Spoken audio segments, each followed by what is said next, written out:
depending where you are. And today's presentation is going to be about Office 365 and SharePoint 2013 and what's new and why you should move to it. My name is Jason Dawsey. I work for DataPoint Solutions, and I'm the SharePoint architect here.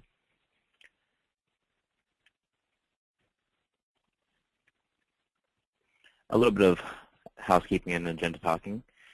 Today we're going to be looking at a high-level overview of SharePoint 2013, as well as how to leverage it in an Office 365 environment.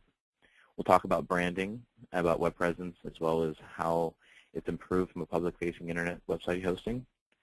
Look at some of the enhanced BI tools. Talk about end-user training and how the SharePoint 2013 model has improved, as well as talking about the improved mobile support as well as search functionality. As the demonstration today is set for 45 minutes, a lot of this will be high level, but feel free to reach out to us for more in-depth conversations about any of the topics that we talk about today. So a little bit about DataPoint Solutions. We are a dedicated SharePoint consulting division of DataBank. DataBank is our parent company as well as a great partner, and we're ourselves are a Microsoft partner in collaboration and content. We're also a part of the Microsoft Business Critical SharePoint partnership with a list of other great partners that really focus in integration to other lines of business, third-party applications, and really streamlining a lot of business processes. And what we really specialize in is discovery, deployment, implementation, training, and support of Microsoft SharePoint surrounding the business automation section. And business automation is not just workflow, or it's not just paper processing. It's everything that's going to be automated in your business using SharePoint. We have expertise in content, documents, records management, as well as business intelligence, workflow automation, and your list of other portions in SharePoint.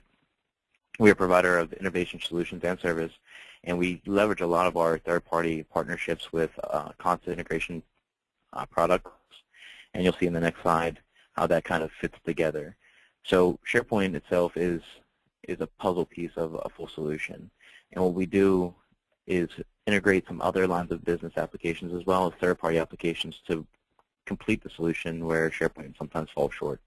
And as you can see, we partnered with Nintex, Visit, AvePoint, Cosign, Harmon IE, just to make sure that we fill those gaps and offer a complete solution to whatever solution that we're looking to create. And that's really revolving around the records management, the workflow, infrastructure management, viewing, migrations, compliance, digital signatures, capture, and just really kind of cornering out that business automation that I had spoke about just a couple seconds ago.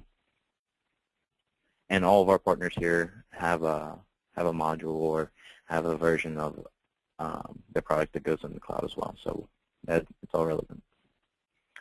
So some of the improvements for 2013, there are a lot. If you attended the AIM show not that long ago, one of the slides we had all the new features of SharePoint 2013 listed. There are a lot of them. So I did a small list just to make sure that I talked about some of them. Today's will be a high level. However, there's a lot of architectural changes as well as development changes as well as end user differences. So hopefully you'll see some of that. And if you have questions, once again, feel free to put them in the webinar or throw them in the chat and we'll get to those questions. So the first big improvement that I see in the Office 365 and SharePoint 2013 model is SharePoint was built for the cloud in this version. Certain aspects of the SharePoint you'll see basically integrate so well into the cloud, and it's becoming to a point where the on-prem and the cloud versions are becoming almost identical in a lot of cases. We have support for apps in SharePoint, and you'll see where apps kind of play in the role of SharePoint. You know, when you think of that, you think of a mobile device and you download Angry Birds or one of those other apps. And it's very similar, but it adds a lot of business value to the platform as well as to the end user experience. We have a ton of eternal list enhancements kind of going in play with the BCS, as well as a lot of enhancements in e-discovery with a new interface with export options. One of my most favorite things about this new platform is the enhanced mobile device support, in which we're going to get into a lot today. We have some BI intelligence, BI improvement, a lot of search computing aspects that have been modified and enhanced over the years as well. a lot of new web content management, which we'll get into a lot. Workflow has been revamped. Search has been integrated with FAST out of box now, so that offers a vast improvement over the old search, as well as a lot of new features there.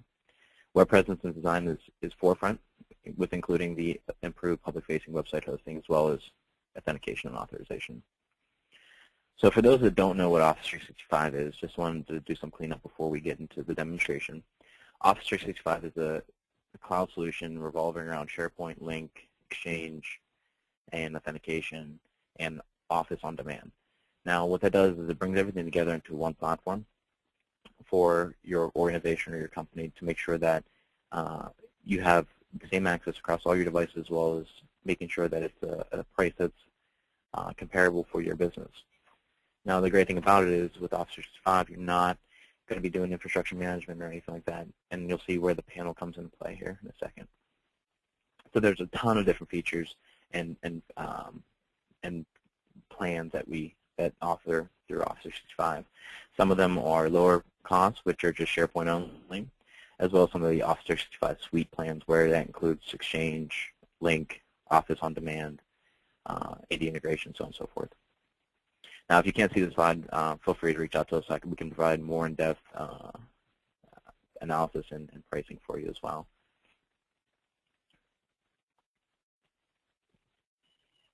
Now, the ones we recommend are usually the two that you see on your screen right now, the mid-sized business as well as the E3 plan. Now, both of these are priced per user per month, and what I'll be showing you is going to be the E3 plan. Just so you have a checklist of what you know what I'm showing you, that way in case if you wanted to follow up. Now, we do offer free trials of both of these. You can find it on our website. You can sign up for a 30-day free trial of either of these, just try it out, as well as try out SharePoint 2013, which is, once again, all the things I'm going to show you are all out-of-the-box SharePoint 2013 features. All right, so into the demonstration, really the bread and butter. So the first thing I'm going to show you, what you're seeing on the screen right here, is the Office 365 Admin Center. Now, what this is basically shows me all the things that I have in my Office 365 plan, and if there's any issues or downages or anything that requires my attention. Now, for the IT people on the phone, this will be basically where you live at most of the time. For the end users that don't typically deal with IT infrastructure or management, you typically will never see this. However, this is a great resource for a lot of people. You can actually see if there's inactive users or if there's any messages being blocked by Exchange, and you can set these all up a la carte. So I can set up users just like you do in AD, but instead it's in the cloud version. You can manage your licenses or domains. You can just check the service health of your systems. You can see what's been down. You can check when it's gone down. You can see why it's gone down. And this really kind of closes that gap on making and managing your own infrastructure. Now, internally, we actually use Office 365 as well as Link in the cloud. 90% of our daily functionality in chatting is through Link, and you'll see how that integrates very nicely through here, as well as Exchange, calendars, and all those other things that you're going to see on top here, which we're going to talk about a whole lot today, because this is one of the better features of using Office 365 in conjunction with SharePoint 2013. So I'm not going to get very much into the Exchange portion or the Link usage as we are limited in time. However, if you do want a more in-depth demo or information on any of these products, please just let us know. We can reach out to you and provide you with all the information that you would need to make a clear and concise choice. Now, what I'm going to do is actually I'm going to bounce right over to my SharePoint site. Now, this is the same place that I would go to, a user would go to right when they would come in. Now, I have the page up here. However, I wanted to show you, if I was an admin, how to get there. So this bar on top here, as I said, this is one of the crucial parts of the new platform, is if I hit Sites, essentially this will bring up what sites I'm following, as well as my public site, which we're going to talk about a whole lot in a couple seconds, as well as more information that maybe sites that I might be following or that I might be interested in, as well as searching. You can see my picture there. And if I pick the webinar one that I'm going to use for today, you can see these are in conjunction with the tiles that Microsoft has put out. Now, this is the landing site of a SharePoint 2013 site. Nothing special about it. So this is what you would get if you would sign up for a SharePoint 2013 trial or install SharePoint 2013 in a dev environment, or migrate from a 2010 or 2007 environment to 2013. I did add some different little things on here. However, the branding and the overall structure is the same. So one of the biggest things that I love about 2013 is the flexibility from a branding and outward-facing website point of view. So they changed their licensing model quite a bit, where the internet-facing licenses was a cost. Now it's included in the cost of SharePoint. So for people to stand up websites using SharePoint rather than using the traditional ECM or web ECM solution or web content management system, you can leverage SharePoint now. Now, a lot of your designers, a lot of your people that are HTML gurus or love just to code in HTML, they still have a place here. So whatever I'm showing you is not going to interfere with your developer's time, or if you are a developer, it's not going to really hit hard from transitioning from one environment to the next. So as you can see here, this is just a plain SharePoint site, but I'm going to dress it up and show you how easy it is to do simple branding, as well as some of the features that SharePoint really has come to in this version. And it's one of my biggest reasons to move to 2013, only because it's going to increase your user adoption from internally, as well as make it easier just for everybody to use. And we'll get through these other little things that, like, you know, the different bars and fun sites and stuff in a second, but I wanted to show you how to dress this up quite a bit. So this is pretty boring. It's pretty white. So in 2013, they have something called the Design Manager.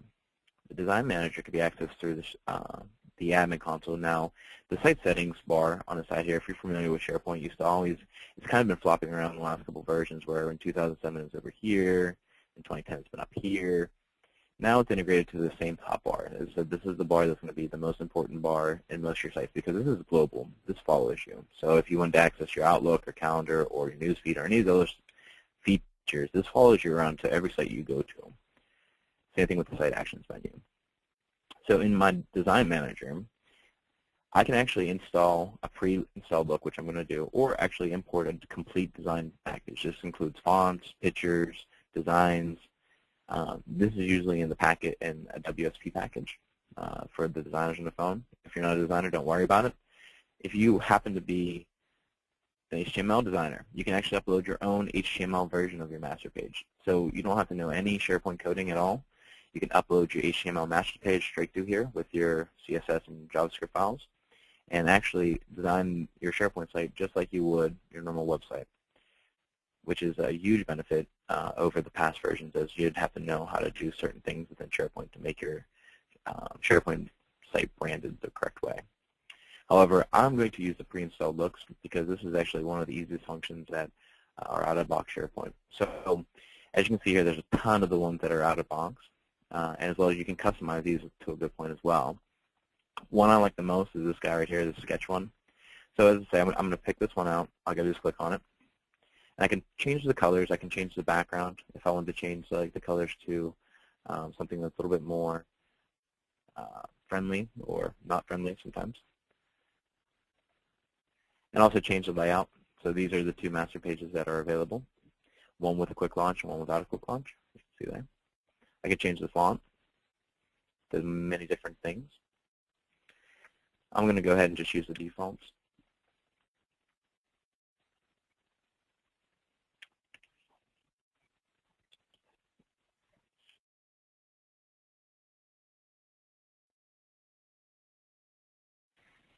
I'm going to go ahead and keep this.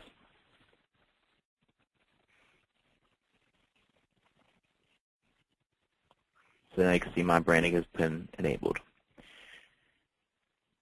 Now the more branding that I do, you can see that all the things of my site will kind of go along with it. So the colors, the schemes. In addition to that is the mobile capability. So now that I switched this master page up, or this design up, I can actually go in and actually target specific devices. So in a world where there's 100 different devices and different things that people access to, you have this concept called device channels. Now your device channels you can make as devices mature. So right now we have your typical ones like Android, iPad, iPhone, Windows Phone, BlackBerry a couple of you people still out there have them. However, you can actually design and code around the specific devices. Now, these are the ones I made so far. So I can say, okay, if you're on an iPhone, go to this one, go to this type of master page. If it's an iPad, go to this master page. If it's an Android tablet, go to this one. And actually change them a la carte depending on what device people come and access with. Now, this is huge because previous versions or mobile capabilities were very, very limited for a Windows phone, but not even including a lot of the other devices that were out there. Being able to design and code to a specific device from a website's perspective is extremely powerful, and it just goes along with the whole theme of the branding and mobile support. Now, what I did was, as I don't have a mobile device or a cool emulator to show you, what I did last night was took some pictures on my phone just to show you what it would look like. Now, there are different types of mobile devices you can have, or mobile views you can have. The first one you can see are these three right here, or the three sites that actually you're looking at right now. The difference is I added the mobile view. Now, instead of coding a master page or anything like that, you can just turn mobile view on and off, and what it does is it presents a very nice mobile-friendly, touch-friendly interface to your SharePoint site. As you can see here, I clicked on one of the SkyDrive libraries I'm going to show you here in a second, and there's my document. I can pull it up. Now, this is all done on an iPhone, as you can see if you're familiar with the iPhone design here. Also, from a project site standpoint, which I'm going to get into a little bit of some of the benefits that are there as well, you can see how the tasks are going. I can view documents about the projects. Now, if you didn't like the mobile view and you wanted to code specifically to the user from a web design's perspective, you can actually not turn mobile view on and see the site on your mobile device the exact same way you would see it if you're on a web browser. And you can just edit the specific configurations the way that you normally would want it. It is responsive, so if it's a smaller screen, it'll pull down what needs to be pulled down. And you can see all the libraries, all the documents that you normally would see on your computers as well as your different devices. Now, in Office 365, you also have a lot of your mobile applications, so web apps is what they're called. So you can actually use Word, Excel, PowerPoint, those are ones that are on your mobile device as well. And last but not least, on my site, which we'll get into the social collaboration portion of this. So once again, mobile, there's a whole host of different options from the mobile side of things as well as the design perspective. And also from a website perspective, in the Office 365 suite, you can have a public site, and all you have to do is make it active. So when you go in and actually manage site collections, you can choose to make it a private site or a public site. That way you can get you can allow access from an anonymous point of view, so people can access the site as they would normally access any other website as well.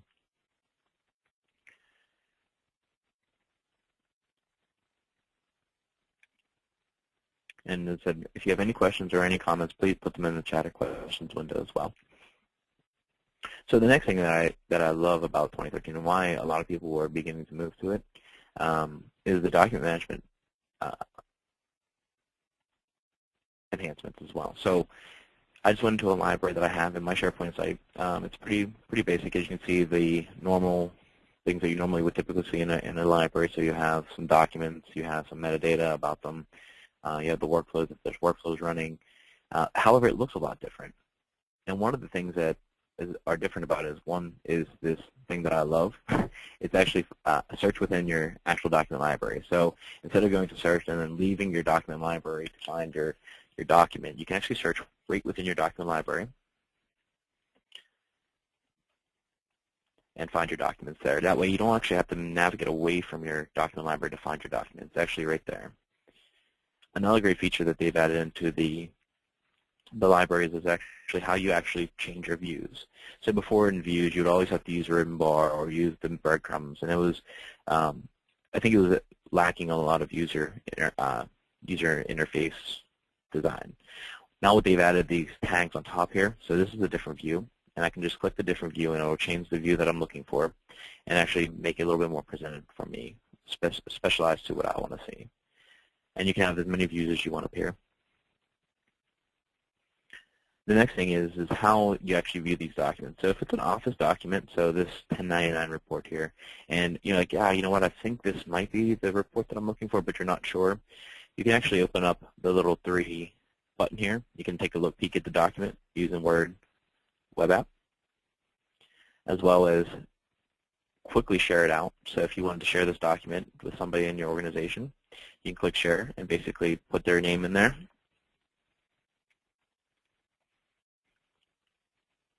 And tell them if they can edit or view it, and basically send this off really quickly without fumbling with permissions, without fumbling with all the other things that your admin would normally typically do. In addition to this menu here, you can also follow this document. So earlier I showed you where the site that I was following. You can also follow documents. And I'm going to go ahead and follow this because once we get into my site, you'll see where this becomes more of a relevant thing. So as you can see, I can get a little textual thing here that says I'm following the document, and we'll see that in a few minutes here. In addition, since we're in the Office 365 suite here and we're using the plan with link, it's actually integrated to my link. So you can see that I have my link ready to go here. I can see that I had Do Not Disturb on as I'm talking to you guys, and I'm free at 11. I can start a call, I can start a chat with myself, or I can just send an email to myself. And this would work with anybody that's in your organization that has a plan with the link as well. So that way you can quickly say, hey, you know what, I want to check this back in, or hey, let's collaborate on this document, or any of those sort of different things that you can have.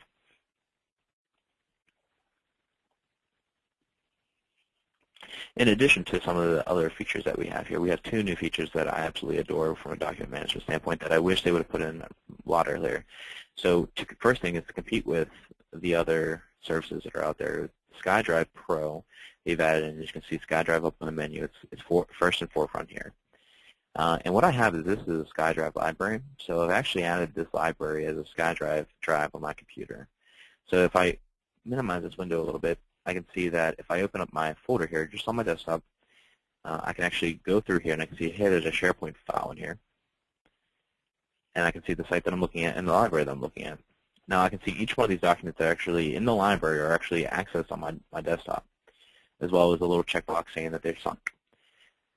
Another great feature about this, and it's a lot of people had a lot of issues with this for pictures. When you opened it up in Explorer View or there's other features within the older platforms, you weren't able to see the pictures. Now I can actually quickly go through my pictures that are in that library to see, as well as uploading new documents to this. So if I wanted to upload a new doc to this, let's say if I want to upload this picture that I have here, right? All I have to do is move it into my SkyDrive folder. It's already there. I'm going to go ahead and remove it and replace it, and it'll basically upload it straight to SharePoint for me. So I have another document that I want to upload here. So I have some topics docs here. I'll go ahead and move this guy on here. As you can see that the topics just moved on there. And what it'll do is it'll sync with SharePoint. As well as if I do offline edits, I can go back in here and just hit the little sync button and it'll sync it back up as well. So you can see that I get the little checkbox on there. Now if I would go back to SharePoint in my SkyDrive library, I can go down to topics, and there's my topic file.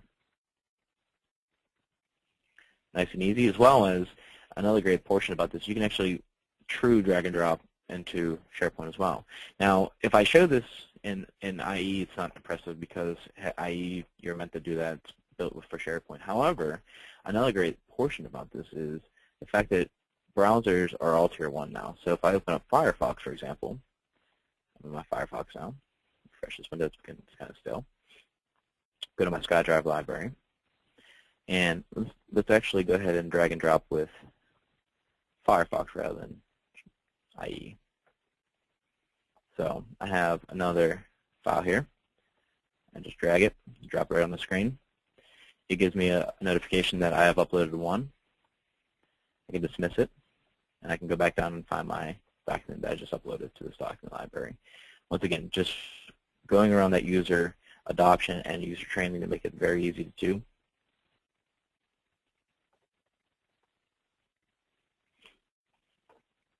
I'm going to go back to IE.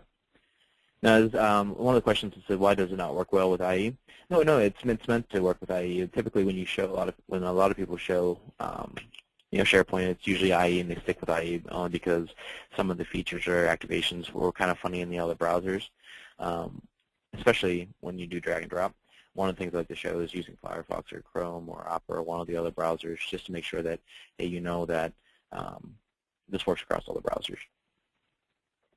Now, all your other great document management features are here.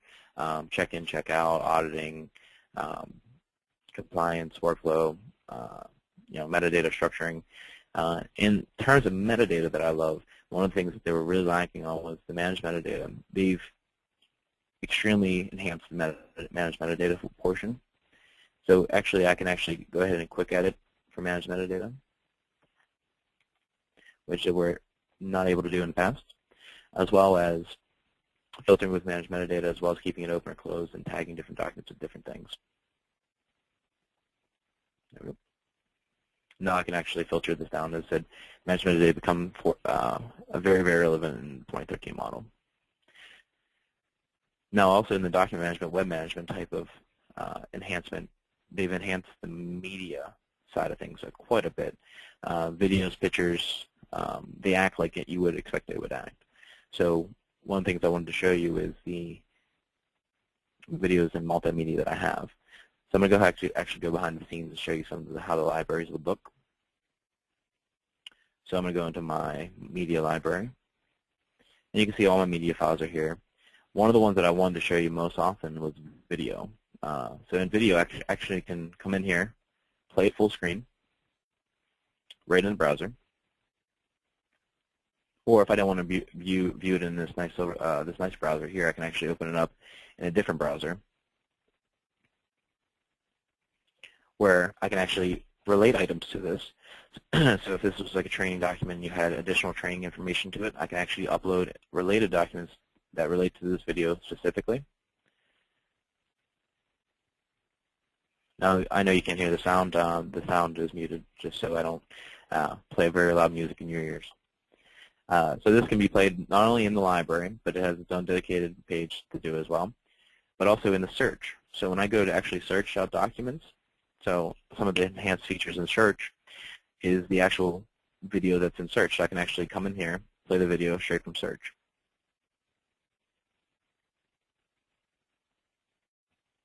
Now this not only works with just videos, but I can preview pages. As you can see here, I'm hovering over this page. I can see the library that I was just in, as well as I can do faceted results in terms of when it was modified, who the author may have been, if it's a web page or video. Also, I can do advanced searching. I can search people, conversations, videos is the one I'm looking at right now. This is contextual based, so I can see that I was searching videos and I found the two that I see here, and play them right in my browser. Once again, not leaving the context of search. These were some of the enhancements that came over with the FAST implementation. Also, from the social side of things, you can also search people. Now, people, for example, I'm going to actually go to my site here in a second, but if I search, for example, something that I know that I'm looking for from an organizational standpoint, so I'm looking for somebody that has an MCTS, which is a certification in some kind of technology. If I search people, you can see that, hey, I already got myself there.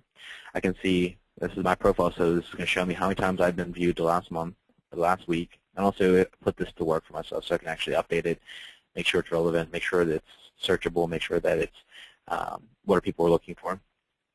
And actually going to the site, it will actually show my site. So as you can see here, it went from sites over to my newsfeed on the top bar here, is because this is actually the newsfeed. It's all integrated to one. It's no longer jumping one site to another site. It's all integrated into this one bar up top here. So you can see that my certifications are there. You see that following, I can see that document that I was following earlier that I wanted to show you, as well as some things I might have applied to from a community standpoint, as well as discussion blogs and so on and so forth. Now if I go to Newsfeed, this will show me what's happening in my organization. Now you can see that I've actually talked around with the @ symbol just like you would do on a normal mention. You can see that there's trending tags that I've mentioned here as well. So from a conversational standpoint, I can say, hey, Ron, one of the guys I work with, one of our engineers, I can say,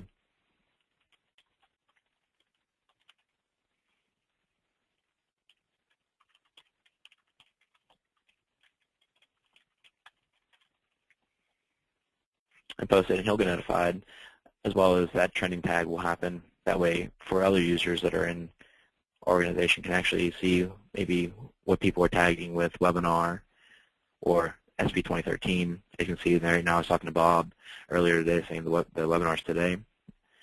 You can see tagged people, tagged items, I can add related documents to this as well. So once again, the social features front and foremost. Now this is the one that's ran by SharePoint. However, you can actually integrate your Yammer with the Office 365 SharePoint that will take over your My Site and use your Yammer accounts.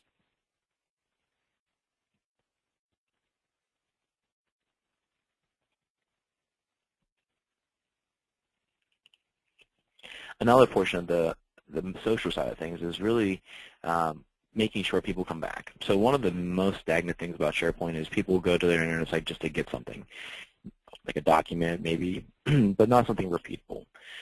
So they've added a lot of new repeatable things in SharePoint that you would come back for. One of the things is communities. So the communities that you're seeing here, as you can see that there's some conversations started.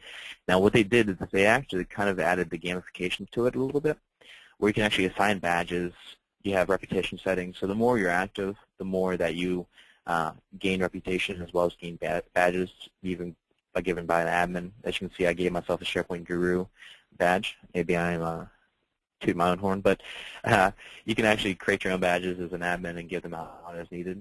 And it's really, really usable. I can like certain things. I can reply. So if I want to reply to this, I can reply with that training tag, or I can reply to somebody else. And really be active in the community and give a reason to come back and come back and talk, with your colleagues, collaborate with your colleagues, make sure that your knowledge is being passed along as well as being responsive to everybody else. Another great feature they've added was in terms of project planning. Now, one of my good friends actually asked me, what are the project enhancements? Is it worth looking at from a 2013 perspective? Now, this is what you're seeing here is a project site out-of-box SharePoint. Now, there is Project Server for SharePoint. However, a lot of what you're seeing here is only related to SharePoint. So as you can see here, I have upcoming tasks that I have. I have a sample plan that's up here for, I want to say, building a building or something like that. And you can actually come in here from a project standpoint and find everything that you want to know about it. So I can say, you can have a news feed in terms of making sure your people are following up on the tasks. You can actually integrate to your OneNote, which I use OneNote constantly. Integrate your OneNote straight into SharePoint. So maybe a project status. So maybe anything that you would have, you can use a OneNote. And you can, this is found offline and online with your OneNote that's on your desktop as well. So if I make changes on my desktop, that will change on the Office 365 account as well. Also, from a task standpoint, they made it very easy this time around to cross a task. There's no more going into the task, approving or denying. If you finished it, all you have to do is checkbox it, and that would be considered finished. Now, that project's a little, that's one's a little far ahead, so I'm actually doing pretty good. But if let's say if I uncheck one that's already been due, all right, and I go back to my home menu, the summary bar will tell me everything that's late. So a quick snapshot of what's going on in my project. I can see that this was due 6/13. Late. I can just click the late button, see what's been late here, and you can assign it to people. That way they can follow up in terms of making sure that they put the correct reason why it's late or so on and so forth. Also, from the project standpoint, a lot of the different projects you have, you would almost have to fully look at this from a project plan perspective, so you'd have to open a project to look at it from there. What I did here was I actually synced a project plan to this. That's basically what you're looking at when you're looking at all my tasks. So these tasks here are being pulled from a project plan. So my project plan, unlike uploading and syncing, essentially it sits in the library here. So there's my project task. That's my MPP. So if I open this up, make changes to it, and save it, instead of saving it to the desktop, it'll save it back to SharePoint. And when I save it back to SharePoint, it'll update not only my tasks, so these tasks that you see here, but it'll also update the calendar that's attached to this site as well. So you can see all the projects from a 100-foot view. I can see all the different things that are coming down the pipeline. I can open up the different tasks, find out when they're due. And this is all based, everything that was done here was based upon me just uploading that project plan to my site. So once again, really, really dynamic, as well as having its own document library to view PowerPoint. So if I want to open this PowerPoint, like see if it's the right one, I can check the little app. If there's multiple slides, I can check the multiple slides. download it, share it, follow it, everything that I told you about earlier.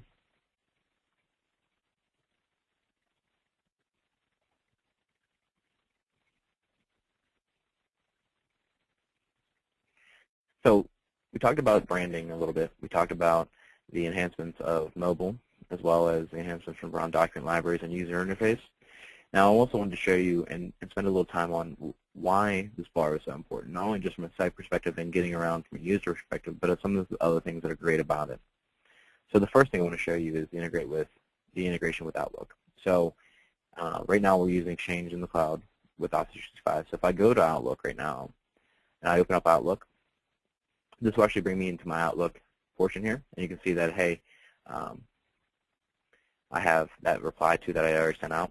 Now, all this right here is the different things that I've gotten emails from like, for example, a website, a web task, or webinar information, and it's all integrated to the same bar. So I don't have to ever leave. I don't have to go to another application. I just go into the same top bar that I have here and go to my Outlook.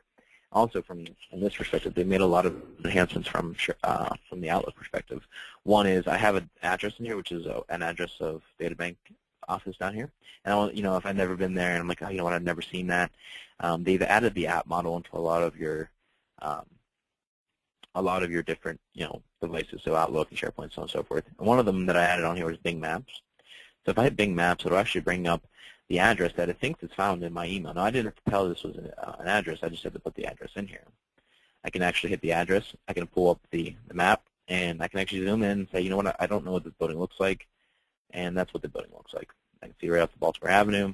That way I can have a better idea of where I'm going. I can also get directions straight from my Outlook, and I don't have to worry about going somewhere else and have to worry about that. Now, this can be done on a premise as well, so you can integrate your Outlook. The only thing is you need Exchange, the newest version of Exchange, to do this, as well as the SharePoint 2013 model will do that as well. So from the calendar perspective, this will bring in your Outlook calendar from Exchange, all web-based. So I can open up my GoToMeeting that I have scheduled for today. Now, as I mentioned, the app model. So the app model from Outlook perspective, it's one cool Outlook. Now, from a SharePoint perspective, though, apps have been included a little differently than what you're used to. So typically, you would add a list or library or a task list. Now in SharePoint 2013, everything is an app. So a document library, a list, a task is now considered an app. Now, the apps that you see here are your typical apps, your calendar, your picture library, your announcements, things that you normally typically see within SharePoint. Now, the new benefit to it is you have the SharePoint store, where you can actually download apps from the store itself. So if I go to SharePoint, the store, you can see that there's a whole lot of different apps that are in here. Now, some of them cost money, some of them are free, some of them are very useful, some of them are not. Nintex has one of the highest rated that are out there. And download it straight to your environment. So one of the things that I did do was I did download a few of them. I downloaded the free messages portion of this just to show you what it would look like. So when you download an app and you go back to your SharePoint site here, go back to my SharePoint site,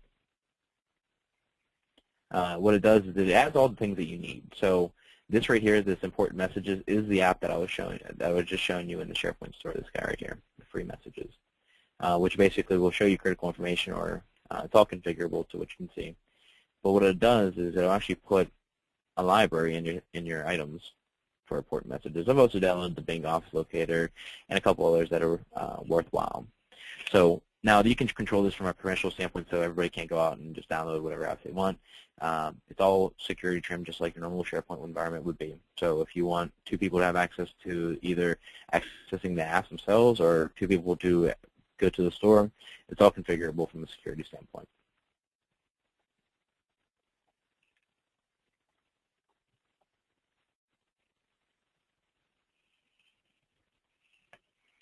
Now, last but not least, I want to show you some of the behind-the-scenes functionality that really kind of busts up the platform as well. The earlier ones you're typically from a user you would not typically see. However, this one thing that I want to show you is by far one of the best things that they've added into SharePoint. So in navigation, typically you would have basically a tree structure like you're seeing here, where you can add different things, and make your links dynamic, or however you want to do your links. Make it look kind of like this. The problem with that is it's not scalable and it doesn't have a lot of UI usability to it. What they've added now is structural navigation, or managed navigation, sorry, that are being ran by term sets and managed metadata. So as I mentioned earlier, where they really buffed up managed metadata, this is one of the biggest reasons why. So if I go now into my term set or my managed metadata term set store, you have now navigational intended use. So I can say, hey, this is going to be for navigation. And essentially what it does is that you can actually put links in here and drive your navigation via managed metadata. The benefit of this is you can have different labels, different navigation styles, so it can make it a simple header, or you can actually do a term-driven page with a friendly URL. Mind you, friendly URL is what I'm looking for here, where I can actually give it a friendly URL instead of that long GUID type interface like you see here. This is for, like 700 characters, and emailing this to somebody is pretty long. You can actually make a friendly URL for this site and tell it where to go. So that way when I go here I can say just hit community site and that'll be it, or I can customize it, make it something totally different. So that way now when I go to this URL being driven by this managed metadata, it'll go there. Also that'll kind of drive the category sites, which are essentially for showing off product documents, so on and so forth. So if I go ahead and click OK, now what I'm driving this right here is the side menu, where at the top menu I'm structuring it myself. So the global navigation I'm structuring because I like the structure that I had. However, the side navigation, the global or the quick launch navigation, you can see that the links are a little bit more friendly to what I put on there. And this is being driven by the managed metadata.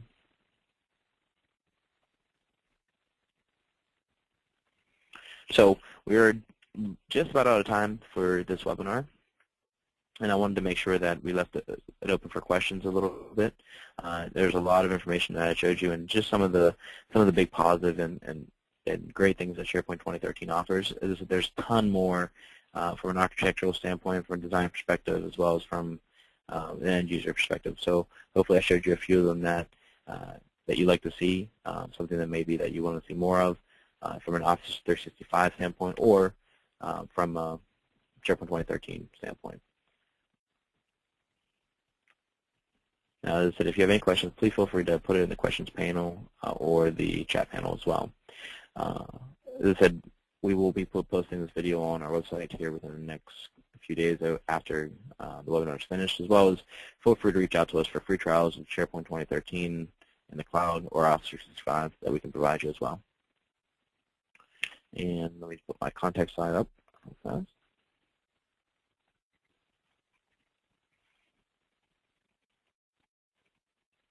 And there's our information. So you can contact us via our email address, contact@datapointconsulting.com. There's a number for you to reach us, as well as for our website.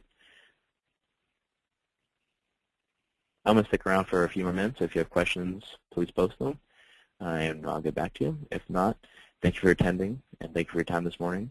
As I said, I hope that you enjoyed it as much as I have.